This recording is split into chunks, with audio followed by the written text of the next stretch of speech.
إن الحمد لله نحمده ونستعينه ونستغفره ونعوذ بالله من شرور أنفسنا ومن سيئات أعمالنا. من يهده الله فلا مضل له ومن يضلل فلا هادي له، وأشهد أن لا إله إلا الله وحده لا شريك له، وأشهد أن محمدًا عبده ورسوله. أما بعد فإن أحسن الحديث كتاب الله، وخير الهدي هدي محمد صلى الله عليه وسلم، وشر الأمور محدثاتها. يا أيها الذين آمنوا اتقوا الله حق تقاته ولا تموتن إلا وأنتم مسلمون. يا أيها الناس اتقوا ربكم الذي خلقكم من نفس واحدة، وخلق منها زوجها وبث منهما رجالا كثيرا ونساء. واتقوا الله الذي تساءلون به والأرحام، إن الله كان عليكم رقيبا. يا أيها الذين آمنوا اتقوا الله وقولوا قولا سديدا يصلح لكم أعمالكم ويغفر لكم ذنوبكم، ومن يطع الله ورسوله فقد فاز فوزا عظيما. اللهم صل على محمد وعلى آل محمد كما صليت على إبراهيم وعلى آل إبراهيم إنك حميد مجيد. أما بعد، زما عزتمندو مشرانو دوستانو، د نننۍ خطبه او مجلس موضوع د روزمره او د 40 ساعته زندګۍ او ژوند تیرولو کې د سحر د لمانځه د سنتو احکام او مسائل او فضایل د خطبه کې بیانېږي. مخکنۍ خطبه هم په همدې سلسله باندې شروع وي چې د انسان په دې 40 ساعته زندګۍ کې د رسول الله صلی الله علیه وسلم مبارک سنت او ارشادات او محمدی سنت هغه ځای په ځای او عملي کړو. په دې سلسله کې د ویده کېدلو، د راویښېدلو، قضای حاجت ته د تللو، د استنجا او د اودس او د قیام اللیل او د تهجدو سنت بیان شوي وو. په دې منځ کې بعضې خطبې د اهمو موضوعګانو په مورد باندې راغللې، نو بیرته الحمدلله د تیر شوي موضوع تسلسل او سلسله جاری ده. د سحر سنت په دې کې د رسول الله صلی الله علیه وسلم تقریبا د 12 زیات سنت او طریقې موجودې دي. نو موږ او تاسو الحمدلله مؤمنان او مسلمانان یو، د محمد رسول الله صلی الله علیه وسلم امتیان یو، الحمدلله منځ کوونکي یو. نو موږ او تاسو په څه طریقه باندې د سحر سنت د الله علیه وسلم د سنت په موافق باندې دا ادا کو. اول خو د رسول الله صلی الله علیه وسلم په سنتو کې د هغه په ارشاداتو کې د هغه په سنت او د هغه په سیرت باندې عمل کولو کې د دنیا او د آخرت خیرونه او فیدې دي او د مؤمن د پاره په دې کې یو کامل ژوند او نمونه او تابعداري موجوده ده د مؤمن سړی په دې ټول ژوند او زندګۍ کې کاغه انفرادي ده او کاغه اجتماعي ده او کاغه عبادت ته او کاغه معاملات دي او کاغه سیاسيات دي محمد رسول الله صلی الله علیه وسلم د سنت نام او د دې شریعت نه او د دې طریقې نه بل یوې طریقې ته حاجت نه پیدا کیږي الله رب العالمین موږ او تاسو ته داسې کامل دین د قرآن او د سنت او د اسلام را لېږلی دی چې بل یو هیڅ دین ته او طریقې ته او مذهب حاجت ان شاء الله تبارک وتعالی نه لرو او الله رب العالمین فرمای اليوم اکملت لكم دینکم واتممت علیکم نعمتی ورضیت لكم الاسلام دینا تاسو ته مې دین کامل کړی او پوره کړی دی نعمت مې دله پوره کړی دی چې سنت د رسول الله صلی الله علیه وسلم دی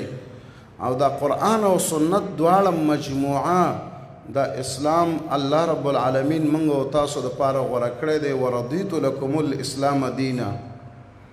د دې وجې نه دین د قرآن او د سنت دین د محمد رسول الله صلی الله علیه وسلم او الهی شریعت دا کامل دی تام دی پوره دی په دې کې هیڅ قسمه کمی او زیاته نشته دی او نه پکې امکان او گنجائش لري او محمد رسول الله صلی الله علیه وسلم او داغه صحابه کرام دا په کامل دین او شریعت باندې د دې دنیا نه تللی دي او رخصت شوي دي دا چې څوک وایي چې په دې دین کې دا مسله د محمد رسول الله صلی الله علیه وسلم یا د صحابه کرامو څخه پاتې شوې ده او موږ نن هغه مستحب او سنت ګڼو او د هغې تکمیل کوو او د هغې پورهوالی کوو او دا پرزه پکې پاتې شوې ده او دا حکم پکې پاتې شوی دی نو دا دین د اسلام شریعت د محمد رسول الله صلی الله علیه وسلم ناقص او کم ګڼي او الله رب العالمین فرمایي چې ما درته دین کامل کړی دی او پوره کړی دی د دې وجې نه په دین د اسلام کې د اسلام نه غیر بدعات خرافات محدثات نوی مسائل فتوی طریقی مذهبونه دا یو شی هم پکې نه چلیږي او نه د قبلېدلو وړ دي او نه په دې کې معتبر دي او د ټولو اشیاو او د مسائلو او د فتوو هغه مرجع او منشا او اساس او بنیاد هغه کتاب او سنت د رسول الله صلی الله علیه وسلم دی نو د محمد رسول الله صلی الله علیه وسلم سنت او شریعت دا کامل دی په دې کې نورې خبرې نه ځایږي او الحمدلله چې په دې کې د هر شي نمونه موجوده ده د خوراک د څښاک د لمانځه د لباس د هر شي بناء زه خپلې خبرې ته راځم د محمد رسول الله صلی الله علیه وسلم د تابعدارۍ فرضیت او د محمد رسول الله صلی الله علیه وسلم د شریعت کامل کېدل او د دې فائدې دا هر یو جدا جدا موضوع ده چې تاسو ته وخت په وخت باندې د کتاب او د سنت علماء د بیانې او د بیان کړي دي د رسول الله صلی الله علیه وسلم په سنت کې او داغه په شریعت کې او په دین اسلام کې منځ دی او په مانځه کې بیا سنت منځونه دي او نوافل منځونه دي بیا د هر یو مانځه هغه طریقې او احکام او مسائل او آداب او فضائل په قرآن او په سنت کې بیان شوي دي کاغه 15 وخته منځونه دي که د جمعې منځ دی که د اختر منځ دی که د کسوف او د خسوف منځ دی که د استسقا منځ دی وغیر ذلک او په سنت او په تطوع منځونو کې هغه دا دی چې انسان به په شپه او ورځ کې او په دې څلېرو ساعته کې د فرض منځونو سره سنت رواتب کوي. هغه سنت چې هغه د فرض منځونو سره ترسره کیږي او نبی صلی الله علیه وسلم د هغې اهتمام او پوروالی کړی دی. په بعضې احادیثو د رسول الله صلی الله علیه وسلم کې دا سنت رواتب لس ذکر شوي دي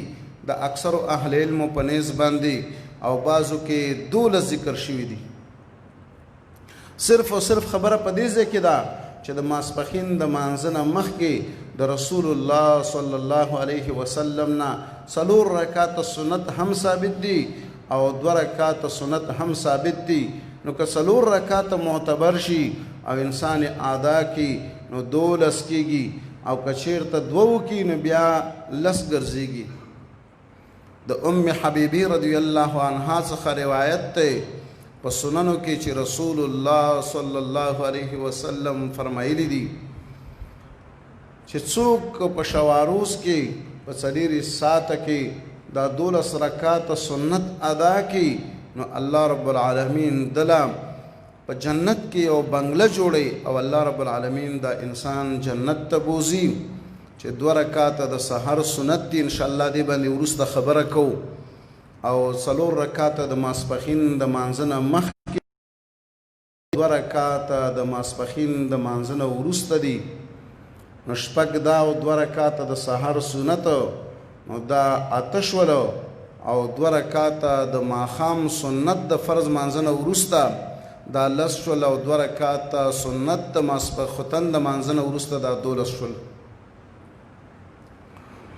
او د حفصه رضی الله عنها نم په دې باب کې روایت شته دی چې رسول الله صلی الله علیه وسلم به دغه سنت او دغه منځونو اهتمام وکولو. او د ابن عمر رضی الله عنه نه روایت ته چې رسول الله صلی الله علیه وسلم به د 10 رکعاتو اهتمام کولو د سحر 2 رکعات سنت د ماسپښین 2 مانځه نه مخکې 2 رکعاته د ماسپښین د مانځه نه وروسته 2 رکعاته د ماښام د مانځه نه وروسته 2 رکعاته او د ماسخوتن د مانځه نه وروسته 2 رکعاته. نو رسول الله صلی الله علیه وسلم د ماسپښین نه مخکې 4 رکعاته هم کړي دي او 2 رکعاتو باندې هم کله نه کله اکتفا او کفایت کړی دی. په دې سنت منځونو باندې او نور باندې می تفصیل دلته غرض نه دی او په نوافل منځونو باندې می هم دلته تفصیل غرض نه دی. ان شاء الله دا هر یو موضوع بیل بیل راځي ان شاء الله تبارک وتعالى. څنګه چې هر یو موضوع ان شاء الله راځي نو هغه په خپل ځای او موقع باندې بیانېږي. نو په دې نور سنتو باندې او په دې نوافل باندې می تفصیل غرض نه دی او نن خبره هغه د سحر د سنتو او د سحر د مانځه په باره کې ده. نو د سحر سنت رسول الله صلی الله علیه وسلم په خپله دا ادا کول او د دې اهتمام به کولو او دا به په سفر او په حضر کې نه پرېښودلو. سنن ابي داود کې روایت راغلی دی او پای کې دا مضمون دی و چې تاسو د سحر د سنتو اهتمام او ادایګي وکئ ولو طردتکم الخیل اگر که په تاسو باندې اسونه هم درخیږي او اسونه په تاسو باندې هم در روان وي نو تاسو د دې سحر د 2 رکعاتو سنتو اهتمام وکئ او دا مه پرېږدئ. او په صحیح البخاري کې او په سننو کې د رسول الله صلی الله علیه وسلم مبارک حدیث او ارشاد دی چې فرمایي رکعتا الفجر خیر من الدنیا وما فيها او کما قال رسول الله صلی الله علیه وسلم. د سحر دا 2 رکعات سنت دا د دنیا او د دنیا د ما فيها نه چې په دې دنیا کې څومره شیونه دي دا د هغې نه غوره او بهتر دي. او بعضې روایتونو کې کله کله دا تعبیر راځي وایي چې د دنیا نه او د هغه څه نه چې په هغې باندې لمر راخیږي د هغې نه دا غوره دي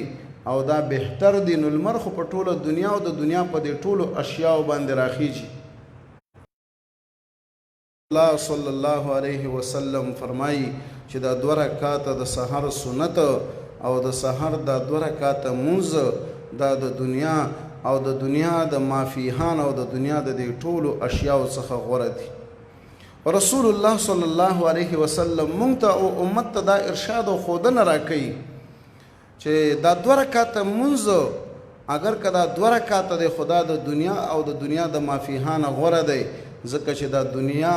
فانی ده او ختمیدونکې ده او دا سبب د نجات نشي کېدلی، او دا مونځ اگر که 2 رکعاته وي نو دا د دنیا او د دنیا د مافیهان غوره ده، ځکه چې دا باقیات الصالحات دي او دا هغه څه دي چې د الله رب العالمین سره همیشه او باقی پاتې کېږي، او دنیا کې چې دا څومره شیونه دي دا فنا کېدونکي دي او دا زایله کېدونکي دي او دا ختمېدونکي دي.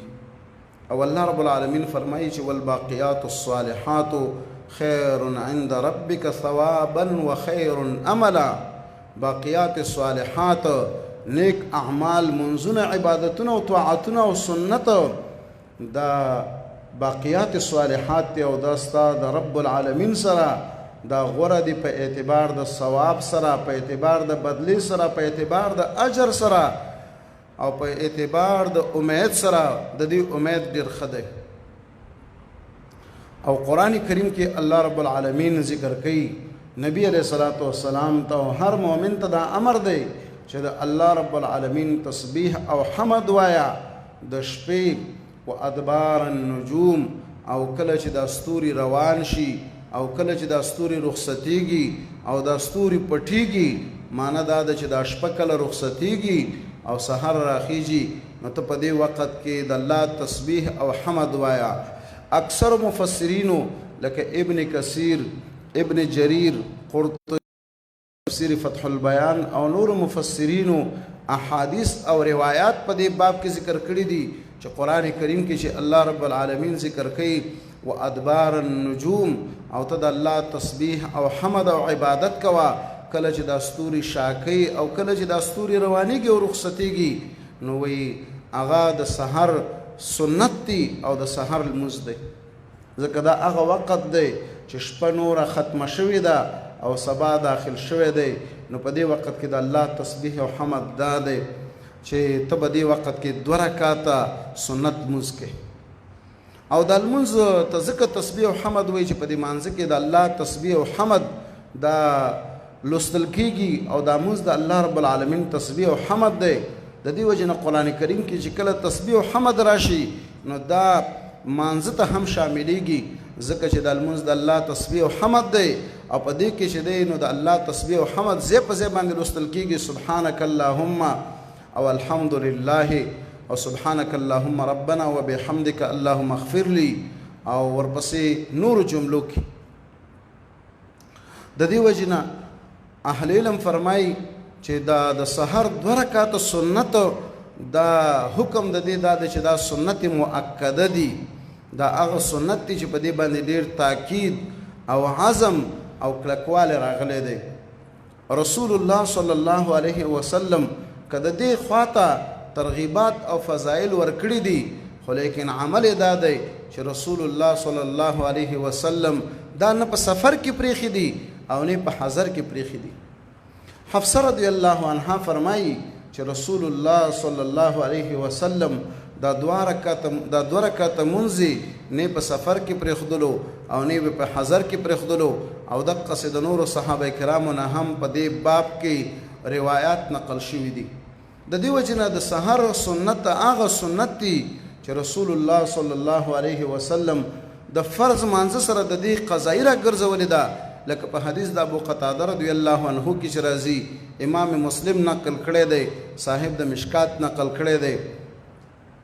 او په دې باب کې نور روایت هم شته دی چې رسول الله صلی الله علیه وسلم د سنتو او د بعضې نوافلو به دومره اهتمام به کولو چې د دې قضا به راګرځوله. یو ځل د رسول الله صلی الله علیه وسلم نه د ماسپښین 2 رکعاته سنت پاتې شوي دي، وفد عبدالقیس ورته راغلی دی او د هغوی په مسایلو او خدماتو کې مشغوله شوی دی. نو د مازدیګر د مانځه نه یې وروسته دا د ماسپښین دا 2 رکعاته سنت راګرځولي دي. په صحیح البخاري کې دا حدیث او دا روایت شته دی. د منسوخیت دپاره او د خصوصیت دپاره کوم دلیل نشته دی او د دې په باره کې ان شاء الله مسله راځي چې د دې به بیا د فرض مانځه نه وروسته راګرځېبې او یا چې کله لمر راوخیږي نو دا به راګرځې دا خو د دې هغه شرعي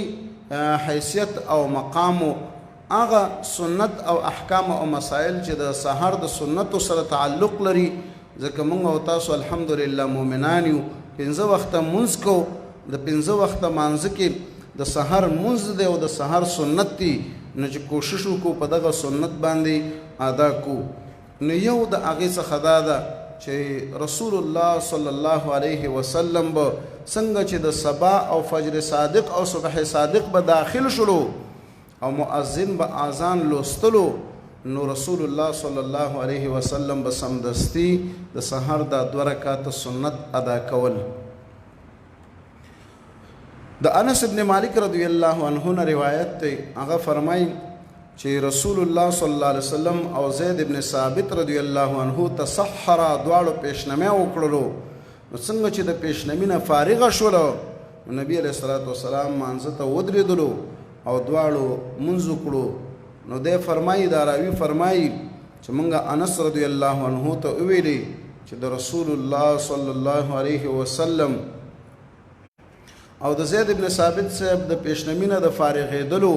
او د مانځه د شروع کېدلو ترمنځ څومره فاصله وه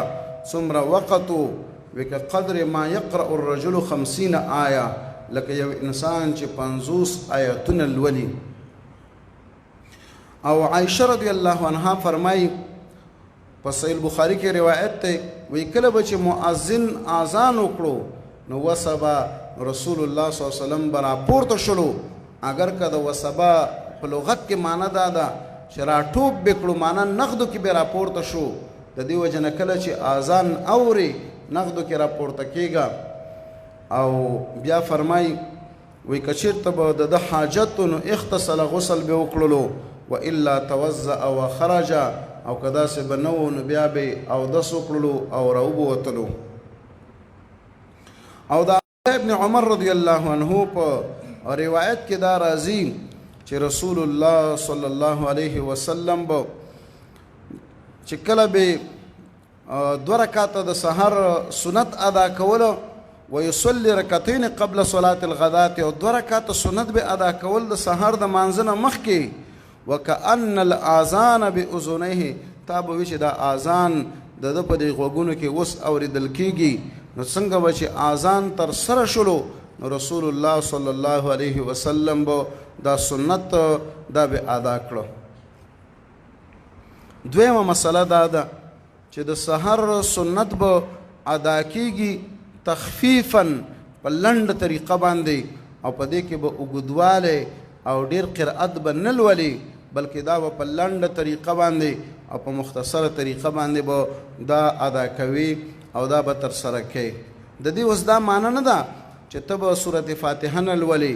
یا به قرأت نه لولي او دارنګه رکوع او سجده او قومه به د سنت په موافق نه کې دا مقصد نه دی دا ټول امور به د سنت په موافق باندې ترسره کې خو د دې سره سره مسله همدا ده چې د سحر سنتو کې به تطویل او اوږدوالی به ډېر زیات نه کې د عایشې رضی الله عنها نه په صحیحینو کې دا روایت دی چې هغه فرمایي عایشه رضی الله عنها چې رسول الله صلی الله علیه وسلم یخفف الرکعتین اللتین قبل صلاة الصبح رسول الله صلی الله علیه وسلم به د سحر دا 2 رکعات سنت دا به خفیف او لنډ کوله حتی انی اقول تر دې پورې چې ما په دې زړه کې ویلي چې آیا سورت فاتحه او ام القرآن پکې ولوستو کوی نه لوستلو او وروسته ان شاء الله تبارک وتعالی مسله راځي چې رسول الله صلی الله علیه وسلم په دې کې سورۃ الکافرون او سورۃ الاخلاص به لوستو او حفصه رضی الله عنها هم دا روایت دی چې رسول الله صلی الله علیه وسلم به د سحر سنت خفیف او مختصر او لنډ به کوله د دې وجنه زمونږ دین او سنت او طریقه هم دا ده چې کوم ځکه رسول الله صلی الله علیه وسلم تطویل کړی دی اوږدوالی کړی دی نو هلته به ته تطویل او دارنګه اوږدوالی به کې په مانځه کې لکه صلات الکسوف کې رسول الله صلی الله علیه وسلم اوږد مونځ ادا کړو تر دې پورې چې لمر روښانه شو او رسول الله صلی الله علیه وسلم په عام منځونو کې اول رکعت به په نسبت د دویم رکعت باندې اوږد کولو او دارنګ رسول الله صلی الله علیه وسلم به د سحر په مانځه کې ډیر قرأت لوستلو اوږد منځ به کولو اگر که په بعضې موقعو کې ترنه صورت زلزال او معوذتین هم ترنه نقل شوي دي د سحر په مانځه کې خو عام اکثري عادت د رسول الله صلی الله علیه وسلم به دا و چې هغه به اوږد منځ به کولو اوږد قرأت به پکې کولو او مسله هم دا ده چې ان قرآن الفجر کان مشهودا خو د سحر په سنتو کې سنت طریقه دا ده چې ته دا خفیف او دارنګه لنډ وکړي د سحر سنت چې ته اوږدې نو دا داسې خلاف سنت راځي لکه څنګه چې د سحر منځ کې ته هر وخت کې مختصر قرأت کې عام طور باندې ته چې دا ګوري اکثرو منځونو کې بس د ماښام منځ خو دوی داسې کړی دی چې بس یاره وایي د سترګو په رب باندې د ماښام وخت وایي نور قضا کېږي او د ماښام منځ وخت وځي نو ډېر په تړق او پړق او د سترګو په رب باندې د ماښام منځ دوی ادا کوي او همدغسې د نورو منځونو کې حتی تر دې پورې زما عزتمندو چې د جمعې په مانځه کې دوی کوم سورتونه لولي والعصر ان الانسان لفی خسر او اذا جاء نصر الله او دارنګه ان اعطیناک الکوثر دا دې دپاره چې دا خلک د جمعې په مانځه کې دا وایي په اوږد قرأت او مانځه باندې وایي دا تکلیف کېږي او زحمت کېږي پرېږده چې خوشحاله یې ولیږو نو دا څلېرې ساعته ژوند او زندګۍ کې دوی ته موقع برابره نه شوله فقط دا د جمعې مانځه ته چې راغلل نو صاحب ورته پکې سورت عصر او سورت النصر او ان اعطیناک الکوثر ورته پکې وویلي جواز خو شته دی خو لیکن د رسول الله صلی الله علیه وسلم د سنت نه دی خلاف وکړو د رسول الله صلی الله علیه وسلم د سنت طریقې نه د مخالفت وکړلو نو دارنګه د سحر په سنتو کې تخفیف چې دی دا سنت ته دی کې اجر او ثواب دی د سحر سنت چې ته اوږدې او قرأت پکې ډېر کوې نو دا بیا خلاف سنت راځي او وروسته انشاءالله د صحیح مسلم او نور احادیث راځي چې رسول الله صلی الله علیه وسلم به د سحر په سنتو کې کوم سورتونه او آیاتونه به لوستل د دې وجې نه زما عزتمندو زمونږ او ستاسو د محمد رسول الله صلی الله علیه وسلم په سنت کې او په دین کې طریقه دا ده چې موږ او تاسو د رسول الله صلی الله علیه وسلم په اتباع او دارنګه د هغه په طریقه او نقش قدم باندې بسو دا خبره نه ده چې دا شی له ډیر کوه لکه بعضې خلکو دغسې د ځان نه په دین کې طریقې جوړې کړي دي چې د ځان نه عبادتونه او عبادتونه یې ټاکلي دي چې دغه بس ډیر کوه په دې طریقه باندې ډیر کوه یاره وایي فلانکی ذکر چې د 6,000 کرته وایه فلانکی ذکر چې دی نو هغه 8,000 کرته وایه فلانکی ذکر چې دی نو دا 12,000 کرته وایه دا عددونه او دا شمیرې ورته محمد رسول الله صلی الله علیه وسلم نه دي ټاکلي او نه ورته په طریقه د زړونو باندې ښودلي دي عام اسکار چې ته وګورې نو په هغې کې اکثره نو دا راځي چې 10 کرته او دارنګه 100 کرته او د فرض منځه نه وروسته او د ویده کېدلو په وخت کې هغه اسکار 33 کرته او الله اکبر ورسره 40 کرته دا چې 6,000 کرته وي او دارنګه 8,000 کرته وي 12,000 کرته وي دا زمونږ او ستاسو په دې دین قرآن او سنت کې د رسول الله صلی الله علیه وسلم نه دی نقل الله رب العالمین فرمایلی دی یا ایها الذین آمنوا اذکروا الله ذکرا کثیرا اے مؤمنانو تاسو ذکر کثیر کوئ ذکر کثیر اهل علم فرمایي چې په اعتبار د کیفیت سره په طریقه د اتباع د رسول الله صلی الله علیه وسلم سره او که په طریقه د مقدار سره هم وي نو ګوره ډېرې ویلي دي خو لیکن دی نه دي ویلي چې په دومره عادت باندې او په دومره شمیرو باندې یو هغه دی چې په سنت او په حدیث د رسول الله صلی الله علیه وسلم کې راغلی وي او فلانکی صاحب او فلانکی پیر صاحب دا تسبیح راکړي دي او دا ذکر راته ښودلی دی چې دا به دومره کرته لولي ما د بعضې زنانو سره داسې تسبیح لیدلي دي چې هغې کې تقریبا 1200 یا 1000 دانې وي او ویلي دي چې دا راته پیر صاحب او ملا صاحب او پلانکی صاحب ویلي دي چې دا به 40,000 کرته به دا د ورځې پوره کې او دارنګه 40,000 کرته به پوره کې نو دغسې طریقو باندې د رسول الله صلی الله علیه وسلم او د صحابه کرامو نه نه دي نقل شوي د سحر سنت به مختصر او لنډ کې دا موږ ته ښودنه کوي چې د محمد رسول الله صلی الله علیه وسلم تابعداري مهمه ده ډیرواله مهم نه دی چې شریعت هغه ډیرواله نه معتبر کړي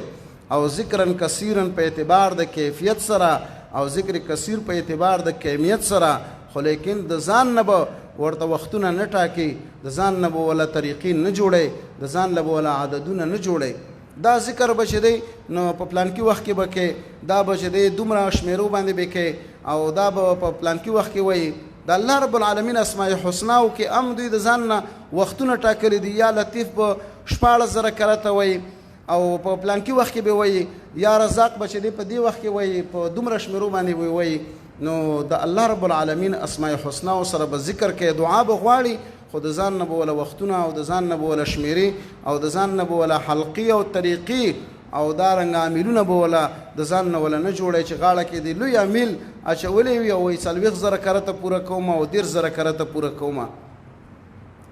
الله رب العالمین تعالی یبلوکم ایکم احسن عملا، احسن عمل ورته مطلوب دی، لږ عمل ورته مطلوب دی، خو چې د رسول الله صلی الله علیه وسلم په طریقه باندې وي او دا بهتر او غوره عمل دی د هغې نه چې هغه خلاف سنت وي. د دې مثال داسې دی چې 2 روپۍ چې اصلي وي نو دا غوره دي او بهتره دي د هغه 2 لک روپیو نه چې هغه جعلي وي او دارنګه کوټه وي او دیسي وي او نه چلیږي. هغسې پنډونه ځان سره ګرځوه که نه، لکه هغه پخوانی افغانۍ به چې د خلکو ورته ویلي په بوجیګانو کې او په پلاستیکونو کې به د ځان سره ګرځولې او سوداګانو پسې به راوړلې. نو د هغې نه چې دی 2 روپۍ چې هغه اصلي وي او په کار باندې راځي دا ترېنه بهتره دي. نو 2 رکعاته لمونځ د رسول الله صلی الله علیه وسلم په تابعداري او په سنت باندې دا بهتره دی د هغې نه چې ته په سوونو او په زرونو رکعتونو باندې لمونځ کې او هغه خلاف سنت وي. نو د سحر په سنتو کې تخفیف او دریمه مسله دا ده چې د سحر په سنتو کې به رسول الله صلی الله علیه وسلم په اول رکعت کې سورت کافرون لستو او په دویم رکعت کې به سورت اخلاص قل هو الله احد لستلو. نو دا پکې سنت طریقه ده. په سنن ترمذی او ابو داود کې دا روایت ذکر شوی دی او همدارنګه رسول الله صلی الله علیه وسلم دا دواړه سورتونه د ماښام په سنتو کې به هم لوستله لکه څنګه به چې د سحر په سنتو کې لوستله. دا سورت کافرون دا براءت عن الشرک دی او سورت اخلاص دا توحید د الله رب العالمین دی او معرفت د الله رب العالمین دی. او د دې سره سره په صحیح مسلم کې دام راځي چې رسول الله صلی الله علیه وسلم به د سحر په سنتو کې دا آیاتونه به هم کله کله لوستله. سورت آل عمران کې دا آیاتونه ذکر شوي دي چې قولوا آمنا بالله وما انزل الینا وما انزل الی ابراهیم و اسماعیل الآیه. په اولنی رکعت کې به دا آیت کریمه د سورت آل عمران لوستو او په دویم رکعت کې به دا آیت کریمه د سورت آل عمران لوستو. قل یا اهل الكتاب تعالوا الى كلمة سواء بيننا وبينكم الا نعبد الا الله ولا نشرك به شيئا ولا يتخذ بعضنا بعضا فإن تولوا فقولوا اشهدوا بأننا مسلمون. دا آیت کریمه به رسول الله صلی الله علیه وسلم د سحر د سنتو په دویم رکعت کې به لوستلو او دا هغه آیت کریمه دی چې رسول الله صلی الله علیه وسلم به غیر مسلمو ته، کافرانو ته او اهل کتابو ته چې د خط په ذریعه باندې به ولا دعوت ورکولو او دوی ته به د اسلام بلنه ورکوله. نو دا آیت کریمه به ورته د بسم الله الرحمن الرحیم نه وروسته لیکلو او په دې آیت کریمه کې یو جامع او پورا دعوت ته د توحید او د رد د شرک او د رد د شرک فی ربوبیت او په هغې باندې یو قسمه د حجت قایمېدل و. څلورم سنت هغه دا دی چې رسول الله صلی الله علیه وسلم دې خواته ترغیب ورکړی دی او دې خواته تشویق ورکړی دی چې انسان دا په احسنه او په اجمله او په ښایسته طریقه باندې ادا کړي. هر یو سړی زما عزتمندو په دې باندې پوهېږي چې زه دا شی او دغه کار په ښه طریقه باندې او په ښایسته طریقه باندې سرته رسوم او که نه په احسنه او دارنګه په اجمله طریقه باندې سرته نه رسوم. کله چې یو انسان د ځان سره مونځ کوي او 2 رکعاته مونځ په قلار او په خشوع د سنت په موافق وکړي نو دی پوهېږي چې دا مونځ ښایسته او په قلاره باندې او صحیح مونځ او چې زر زري وکړي او په منډه باندې وکړي او په تړق او پړق سره وکړي نو دی په دې باندې پوهېږي چې هسې خو مې ځان ترېنه خلاص کړلو خو ولې دا دی چې دا صحیح مونځ نه و. لکه زما عزتمندو تاسو به په دې رمضان مبارک کې لیدلی وي چې بعضې خلکو به تراویح کولې، قیام رمضان به کولو، قیام اللیل به کولو، نو چا په ښایسته طریقه باندې ترسره کړې او ادا یې کړلې، او چا به داسې طریقه باندې ادا کړلې چې وبې ویلې چې بس تراویح مې وکړلې. نو او تاسو به په خپلم دا خبرې اورېدلې وي او دا رنګه لیدلې به وي، او نور په دې کې تفصیل ته کوم حاجت نشته دی. نو ښایسته مونځ هغه دی چې هغه په عاجزۍ باندې وي، هغه په خشوع باندې وي، هغه د محمد رسول الله صلی الله علیه وسلم د سنت په برابر باندې وي. دا هغه دی چې پای کې تعدیل د ارکانو وي، چې ستا زړه په اطمینان حاصل کړي چې یاره یقینا چې ما دا مونځ وکړلو. او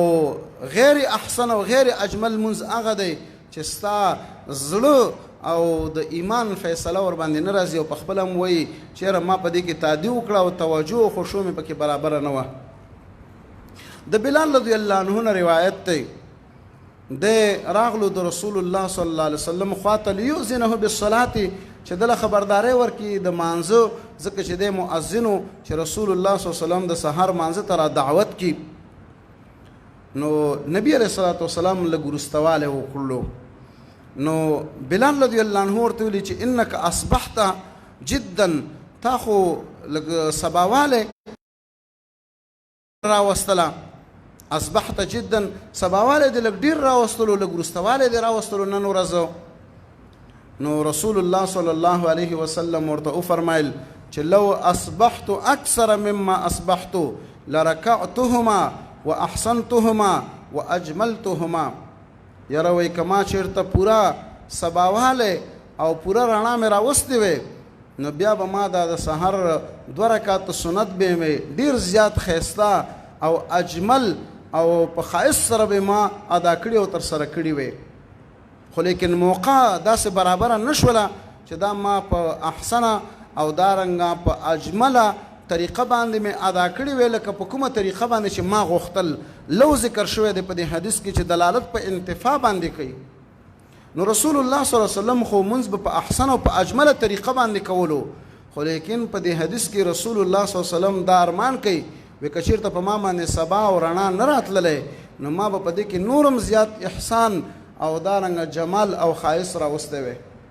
د دې وجې نه د رسول الله صلی الله علیه وسلم اکثری سنت هم دا دی چې رسول الله صلی الله علیه وسلم به د سهار مونځ چې کله فجر صادق داخل شو په غلس کې او په تیاره کې به کولو. عایشه رضی الله عنها فرمایي چې زنانه به کله وګرځېدلې د سهار د مانځنه او د جماعت نه نو ما یعرفنا من الغلس، نو دا به نه پېژندل کېدلې د تیارې د وجې نه چې دا څوک دي. دلته مراد اشخاص او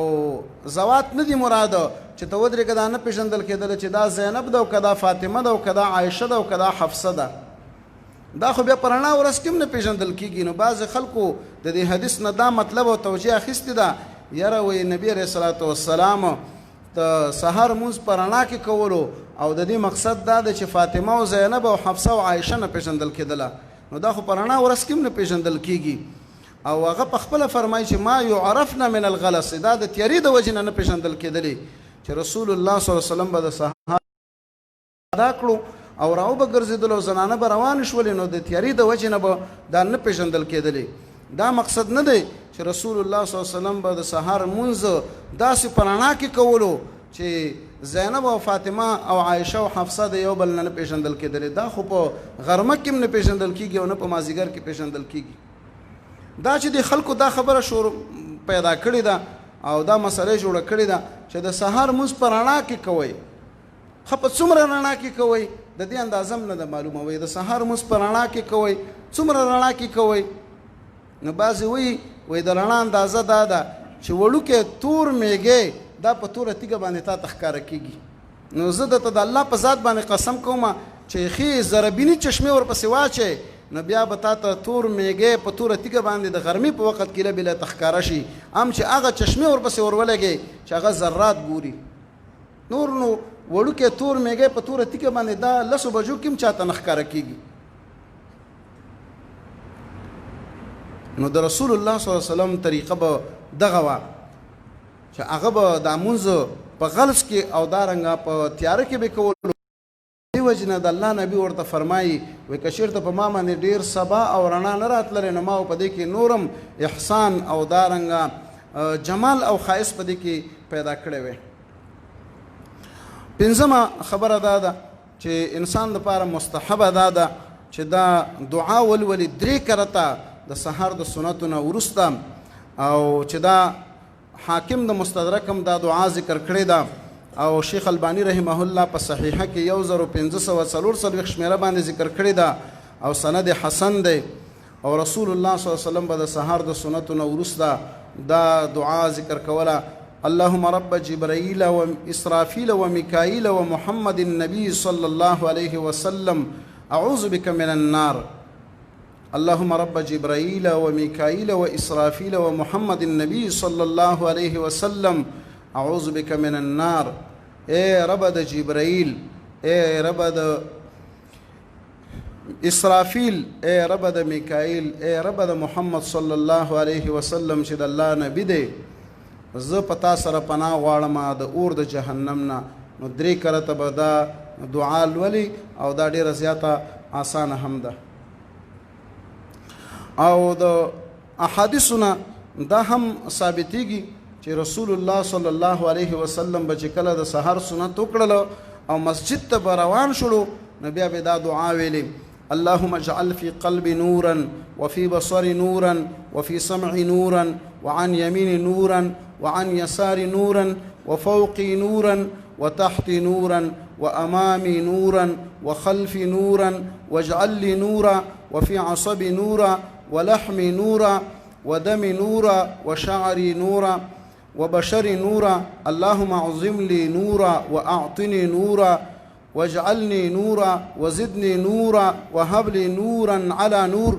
امام بخاری رحمه الله د دې بعض الفاظ ذکر کړی دي. دعا بعض علما فرمایي لکه شیخ قحطانی رحمه الله چې دا کله جمعات ته ځینو دا دعا بلولي، او بعض علما دا وایي چې دا به د سحر د سنتو نه به وروسته لولي. لیکن صحیح خبره دا ده چې د سحر د سنت دی ادا کړه او جمعات ته روان شولې نو دا دعا ولوله، نو د سحر د سنتو نه وروسته هم شوله او مسجد ته د تللو په وخت کې هم شوله. نو دواړه اقوال په دې باندې راجمع شوله. او دا دعا انسان په عام اوقاتو کې هم ویلی شي. د الله رب العالمین نه په دې کې د نور او د هدایت طلب دی او د اطمینان طلب دی. یا رب العالمین بس زما په دې ټول ژوند کې او الله رب العالمین زما په دې ټول بدن او په دې حواسو کې او په دې اندامونو کې الله رب العالمین ته نور او هدایت راته کېدی او دا راته زیات کې او په دې باندې راته ثبات او کلکوالی راته راکړي. بعضې نورې دعاګانې ذکر شوي دي لکه ابن قیم رحمه الله دا دعا ذکر کړې ده چې یا حی یا قیوم لا اله الا انت. دا به 40 کرته وایي، لیکن سند د هغې نه دی ذکر شوی. نو د دې وجې نه عمل په هغه څه باندې پکار دی چې هغه په سنت کې ثابت وي. البته انسان کولی شي چې نور عام اذکار ولولي بغیر د تحدید الوقت نه، بغیر د تحدید العدد نه. او شپږمه مسله دا ده چې بهتره دا ده چې انسان د سحر سنت دا په کور کې وکړي، ځکه رسول الله صلی الله علیه وسلم به د سحر سنت به چې کله وکړله نو که عایشه رضی الله عنها فرمایي که زه به ویښه وم نو ما سره به خبرې وکړلې و الا استجع او که نو په اړخ باندې به پرېوتلو. نو د دې وجې نه د رسول الله صلی الله علیه وسلم سنت او ترغیبات هم دا دي چې انسان سنت منځونه، نفل منځونه، تطوع منځونه دا په کور کې وکړي. او په دې باب کې د رسول الله صلی الله علیه وسلم ډېر ارشادات نقل شوي دي. اومه خبره دا ده چې د سحر د سنتو نه وروسته خبرې کول دا جایز دي. کوم علماونه چې دا نقل شوي دي چې د سحر د سنتو نه وروسته خبرې کول دا ناجایز دي، او بعضې پکې دا هم وایي مالکیانو ته دا قول منسوب دی چې چا د سحر د سنتو نه وروسته خبرې وکړلې نو دا به بیرته بیا سحر سنت راګرځي. وهذا كله مما لا دلیل علیه. په دې باندې کوم دلیل د سنت نه نشته دی. او د سحر د سنتو نه وروسته دنیوي خبرې، د حاجت خبرې چې د انسان ورته حاجت وي جائز ده. عایشه رضی الله عنها فرمایي چې رسول الله صلی الله علیه وسلم به چې کله د سحر سنت وکړله نو که چېرته به ما ته کوم حاجت او ضرورت نو ما سره به خبرې وکړلې والا خرج الى الصلاه او که چېرته داسې به نه و نو مانځه ته به ووتلو. امام ترمذي رحمه الله دا حدیث ذکر کړی دی، امام بخاری رحمه الله هم دا حدیث ذکر کړی دی. نو د سحر د سنتو نه وروسته د حاجت او د ضرورت خبرې جایز دي، مکروه او ناروام نه دي او نه بیرته بیا د سنتو راګرځېدل د دې نه وروسته شته دی. د ځان نه به شرع او دین نه جوړو. بله خبره او مسله دا ده، اتمه مسله دا ده چې د سحر اذان چې کله وشلو او فجر صادق داخل شلو نو په دغه وخت کې د سحر امدا 2 رکعات سنت نقل شوي دي. نور سنت او دارنګ نوافل کولو دا په سنت د نبی صلی الله علیه وسلم کې د دې تفصیل نه دی ذکر شوی او رسول الله صلی الله علیه وسلم باندې دا 2 رکعات سنت منځ ادا کړو او بیا به نور فرض مانځه ته براغلو. د تحیت المسجد په باره کې یو مسله شته دی چې انسان کله په کور کې د سحر 2 رکعات سنت ادا کړي وي او د بیا مسجد ته راشي نو آیا تحیت المسجد به کوي او کنه به کوي؟ نو که چېرته انسان ته داسې موقع برابره شوله چې دی راغللو مسجد ته او په مسجد کې د سحر 2 رکعات سنت ادا کول نو په دې کې د نیت د تحیت المسجد هم وکړي. د سحر 2 رکعات سنت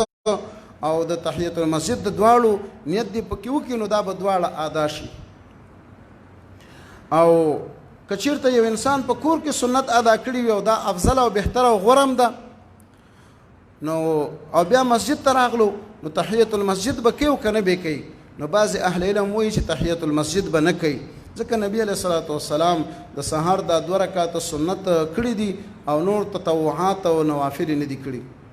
او بعضې اهل علم په دې مسله باندې قائل دي چې نه چې د سحر 2 رکعات سنت دې په کور کې کړي وي او مسجد ته راغلی نو ته دا 2 رکعات تحیت المسجد لمونځ ادا کا ځکه چې په دې باب کې خاص روایت وارد شوي دي چې انسان کله مسجد ته داخل شي نو د کېناستلو نه د مخکې د 2 رکعات لمونځ وکړي. دا مسله په فتاوا دین الخالص 491 رقم او شمیره باندې ذکر شوې ده. بیا زیات تفصیل د روایات او غیره په هغې کې به تاسو وګورئ او ویل ولئ. لسمه خبره دا ده چې کله د سحر فرض منځ ودرېږي نو بیا د سحر سنت دا په مسجد کې د مسجد د باندې او په کور کې چې دی نو کول بیا جائز نه دي. دلیل دا دی په صحیح مسلم کې د رسول الله صلی الله علیه وسلم صحیح حدیث دی اذا اقیمت الصلاة فلا صلاة الا المکتوبه. امام بخاری رحمه الله دا په ترجمه الباب کې ذکر کړی دی کله چې فرض منځ ودرېږي نو بیا بل منځ د سنت او د نفل نه کېږي. سنت او نفل منځونه بیا نه کوي چې کله د فرض مانځه ودرېدو او اقامت وشو که دا د ماسپښین وخت دی او که دا د سحر وخت دی. نو د دې وجې نه چې کله د سحر منځ ودرېدو د سحر د مانځه اقامت وشلو نو بیا د سحر سنت شرعا نه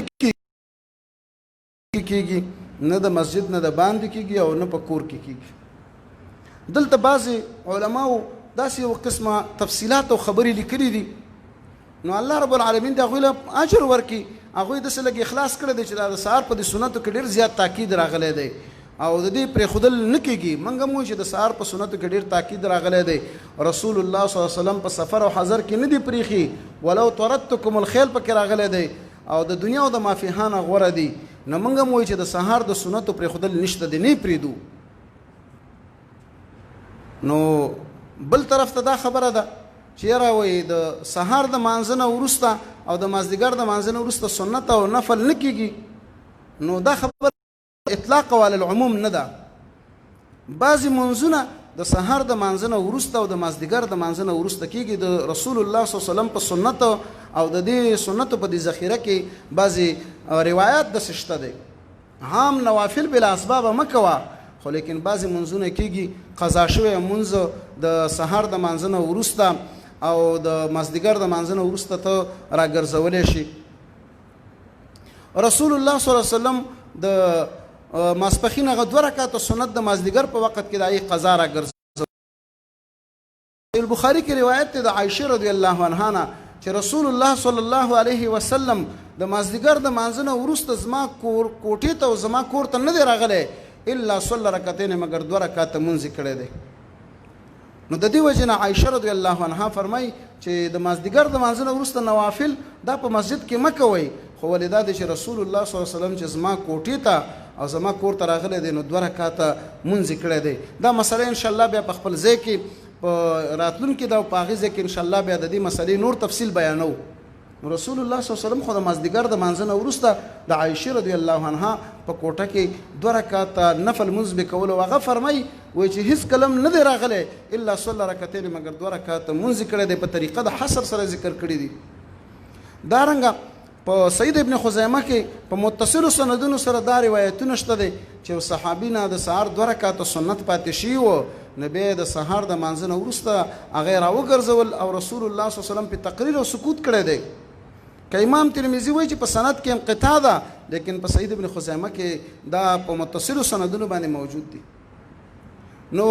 یاره وای د سحر په دې سنتو کې ډېر زیات تاکید راغلی دی. ښه چې تاکید پکې راغلی دی نو مسله دا د حدیث د رسول الله صلی الله علیه وسلم دا دی چې فرض منځ ودرېدلو نو بیا سنت او نفل منځونه نه کېږي، د سحر په وخت کې به هم نه کوي. اذا اقیمت الصلاة فلا صلاة الا المکتوبه، کله چې فرض منځ ودرېدو نو بیا نور سنت او نفل منځونه نه کېږي.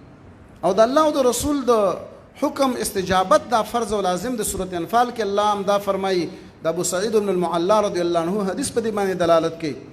خو د سحر په دې سنتو کې چې ډېر تاکید راغلی دی نو څه به کوو؟ نو دا به د فرض مانځنه وروسته کوو او یا چې کله لمر راوخیږي د هغې نه به وروسته کوو انشاءالله مسله بیانېږي. نو دوی وایي چې د سحر په مانځه کې ډېر زیات تاکید راغلی دی پرېږدو به نه او د فرض مانځنه وروسته بیا وایي مونځ کولی نه شي نو څنګه به کوو؟ نو بعضې وایي چې کور کې وکړه، بعضې وایي چې په هغه ځای کې وکړه چې ته د امام قرأت نه اورې، ځکه چې مسله دا ده چې قرأت لوستل کېږي نو بیا به غوږ دی او چپ کېږي به. نو بعضو پکې دا ویلې وایي د جومات په برنډه کې وکړه، د جومات په برنډه کې وکړه چې د امام قرأت نه اورې. اوس خو الحمدلله د امامانو صاحبانو قرأتونه او اوازونه مې اوچت دي نو هغه د جومات برنډه کې اورېدل کېږي او اکثره جوماتونه دومره لوی هم نه دي. نو دوی چې ورته ویلي د جومات په برنډه کې وکړه چې د امام قرأت نه اوري، د امام قرأت هم اوري او نقدو کې دوی پیدا سنت منځونه هم را شروع کړي دي. دلته اوس وإذا قرئ القرآن فاستمعوا له وانصتوا لعلكم ترحمون، د آیت کریمه کار نه ورکوي د دوی په نسبت باندې. او بعضې پکې راغله هغوی ورته دا ولیکله وایي د جومات په یو طرف کې چې دی وایي بس د سهار سنت ور وکړو ام اوري او اواز یې ام اوري، خو وایي د سهار سنتو کې ډېر تاکید راغلی د سترګې پې ور پټې کوئ. بعضې پکې داسې وایي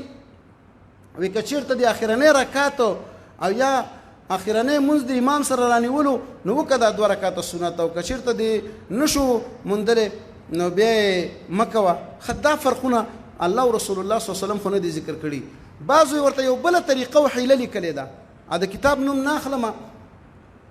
خو لیکن شته دی پکې، هغه دا ده وایي ته به داسې وکړې چې را به شي جومات ته چې دلته د سهار جمع ولاړه وي نو ته به د 2 رکعاتو د سنتو نیت وتړي. نو چې نیت دې وتړلو نو بیرته به سلام وګرځې. نو اوس خبره بل قسمه شوله، اوس پرې در باندې سنت و اوس در باندې فرض واجب شوله. نو د سحر د مانځنې وروسته اوس بیرته چې دی قضایي را وګرځوه او دا ګورې د سنتو او د نفلو مونځ نه دی، دا ګورې اوس واجب لازما نفل به شروع شو. خو دې حیلې ته څه حاجت، دې ته څه حاجت دی؟ دا قاعده په شرع کې ثابت هم نه ده چې لازما نفل به شروع او لا تبطلوا اعمالکم، دا مقصد نه دی. د دې وجه نه د رسول الله صلی الله علیه وسلم سنت او حدیث په دې باب کې موجود دي چې اذا اقیمت الصلاة فلا صلاة الا المکتوبه، چې فرض منځ ودرېدلو نور سنت منځونه بیا نه کېږي. البته د سهار سنتو کې تاکید راغلی دی نو د سحر د مانځنې وروسته هم راګرځولی شي. دلیل په دې باندې هغه حدیث د صحیح ابن خزیمه دی چې یو سړي د سحر د مانځنه وروسته 2 رکعاته سنت را وګرځول، رسول الله صلی الله علیه وسلم په تقریر او سکوت او چپوالی غوره کړو او یې د لمر د ختلو نه وروسته را وګرځوه. دې ته پکې حاجت نه راځي چې راغلی جومات ته نو ته به نیت وتړې او بیا به بیرته وروسته سلام وګرځې، نو دا نفل در باندې واجب شوله نو زه د فرض مانځنې وروسته بیا راګرځوه. د رسول الله صلی الله علیه وسلم سنت او حدیث په دې باب کې موجود دي. د دې وجه نه د اهل سنت والجماعت طریقه هم دا ده چې د رسول الله صلی الله علیه وسلم دا ټول نصوص دا ټول روایات او دا ټول احادیث باندې به نظر کې او د دې به سره تطبیق ورکې عام او خاص ته به پکې ګوري او خاص مقدم کېږي بیا په عام باندې عام مطلق او مقید ته به ګوري. مسله چې د سهار د سنتو قضا شته دی برابره خبره ده کتانه په جماعت سره تللی وي او کدارنګه منفردن درنه تللی وي او که فرض مونځ درنه هم تللی وي نو د فرض مانځه سره د دې راګرځول هم شته دی. صحیح مسلم کې حدیث د ابو قتاده رضی الله عنه دی صاحب د مشکات نقل کړی د حدیث مضمون وګد دی د اختصار د وخت او د وخت د کموالي د وجنه په مختصر ډول باندې وایم چې رسول الله صلی الله علیه وسلم او صحابه کرام په سفر کې وو او هغه امدق سی ویده پاتې شي وو د الله په دې کې ډېر حکمتونه او رازونه وو او چې راویښ شول نو وړاندې لاړل او د سنې وکړل او د سهار د سنتو قضا را وګرځوله او به د سحر منځ په جماعت سره چې د دای قضا را وګرځوله او د بعض سنتو قضا چې دی نو دا ثابته ده په احادیثو د رسول الله صلی الله علیه وسلم کې مخکې د صحیح البخاری نه حدیث بیان شو چې رسول الله صلی الله علیه وسلم د ماسپخین د 2 رکعاتو سنتو قضا د مازدیګر نه وروسته راګرځولې ده. صحیح احادیث په دې باندې دلالت کوي نه دا حدیث منسوخ دی چا منسوخ کړلو او نو د دې کوم خصوصیت شته چې دا نبی علیہ السلام پورې مختص دی. امت د نبی علیہ السلام په تابعداري باندې مأمور دی او په دې باندې چې دی دا لازمه ده. او بل مسله په دې مقام کې هغه ده چې د سحر د سنتو په باره کې تاکید دا دی چې دا به انسان په سفر او په حضر کې به نه پرېږدي لکه وتر هم زما عزتمند دا سنت دی. دلیل دا دی چې رسول الله صلی الله علیه وسلم دا په سورلې باندې او په اوخ باندې سورو او وتر ادا کړی دي نو دا دلیل د دې خبرې دی چې وتر فرض نه دی ځکه رسول الله صلی الله علیه وسلم په فرض مانځه ته برخته کېدلو او ارکله چې رسول الله صلی الله علیه وسلم وتر په سورلې باندې کړی دي نو معلومه ده شوله چې دا سنت دی. نو رسول الله صلی الله علیه وسلم د وتر اهتمام سره د دینه چې سنت دی په سفر او په حضر کې کړی دی په سفر او دا رنګه رسول الله صلی الله علیه وسلم د سحر سنت د دې اهتمام کړی دی په سفر او په حضر کې انسان به دا په سفر او په حضر کې به نه پریدي او دا هغه سنت دی چې د دې قضایي به انسان راګرځي د لمر د راختلو نه وروسته په سنن ترمذی کې په دې باندې روایت موجود دي او دا رنګه د فرض مانځنه وروسته هم راګرځولې شي. نو دا د رسول الله صلی الله علیه وسلم د سنت منځونو څخه هغه منځ دی چې په دې کې تقریبا 1415 سنت طریقې عملي کیږي. الله رب العالمین دې موږ او تاسو ته په دې باندې د عمل کولو توفیق را نصیب کړي. وصلی الله تبارک وتعالى علی خیر خلقه محمد و آله و صحبه اجمعین.